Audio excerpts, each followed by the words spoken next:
So I'm Matt King, I'm the gallery manager at Castle Fine Art Derby, and I'm here to talk to you about the Marvel Superheroes 2022 collection.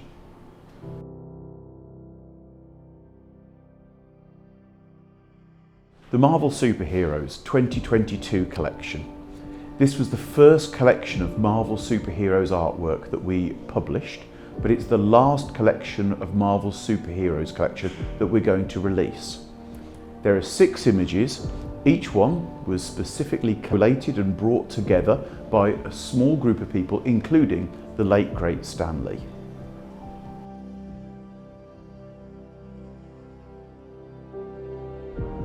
This image is Amazing Fantasy number 15, which was created by Jack Kirby and Steve Ditko.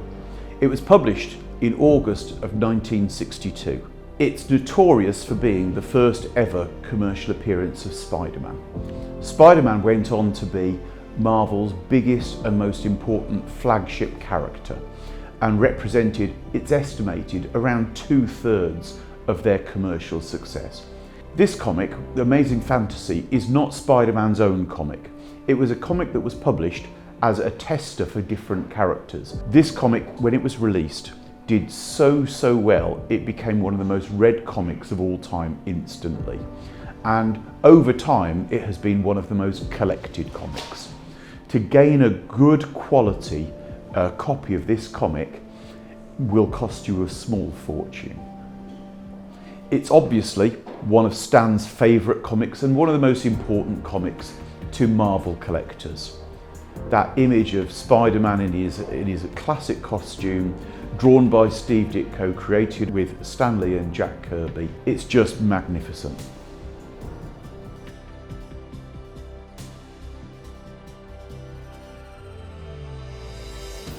This is Fantastic Four, issue number 49.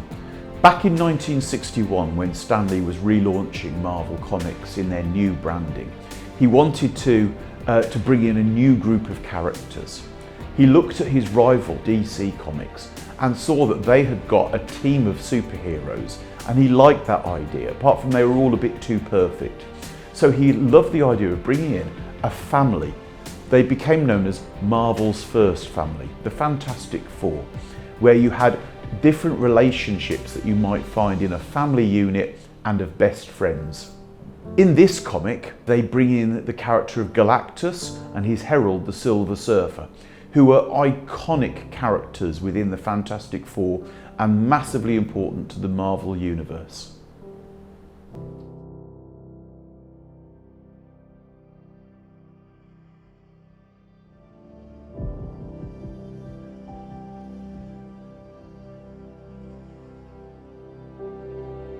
So this is The Mighty Thor, issue 154. I love Thor because Thor is the classic tale of a father trying to nurture their son and being embarrassed by how carried away with his own greatness he is. He takes him down a peg or two.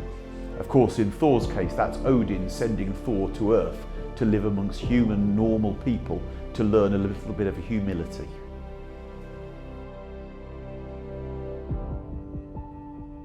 This is a great Thor cover. Thor is just charging towards you with total power and majesty and his grandeur and his heroic stature. It's brilliant.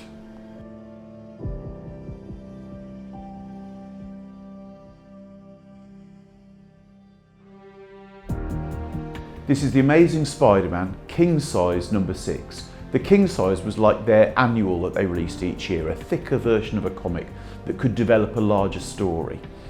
In this one, Dr. Octopus puts together a team of 6 supervillains, including himself, who had each individually been beaten or defeated by Spider-Man in the past. His idea being that if they collaborated together, they could best Spider-Man. This comic cover actually links in quite nicely to the really popular film Spider-Man No Way Home, whereby we find Spider-Man meeting up with 6 of his villain characters that come through different time streams and different multiverses. Of course, in this one they didn't have multiverses, but it follows the idea. They did change a couple of the characters that are in there, So Mysterio is in this version of the Sinister Six, and Kraven, that's never been seen in the Marvel Cinematic Universe.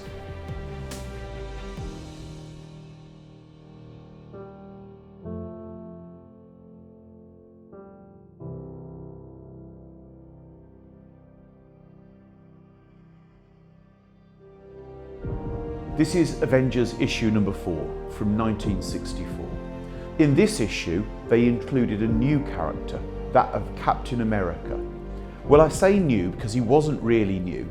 Captain America had been a character in Marvel Comics' predecessor in the 1940s, but they wanted to bring him back with his pureness of the American ideal, partly to have that all-American hero, but partly so that they could create stories where the challenge between the American ideal and the reality could actually be discussed by different characters.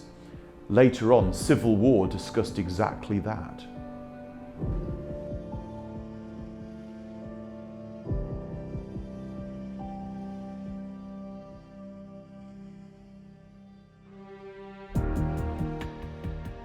This is Captain America issue 109, which was actually the 9th issue after Captain America was recreated in the 1960s, having been a 1940s comic character.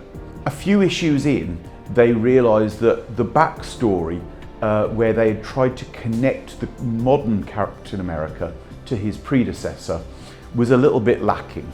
So in this comic, Nick Fury visits Captain America, and they do a whole sequence of flashbacks where what we now know to be the Captain America backstory is laid out for the readers. And Steve Rogers as a character was really born.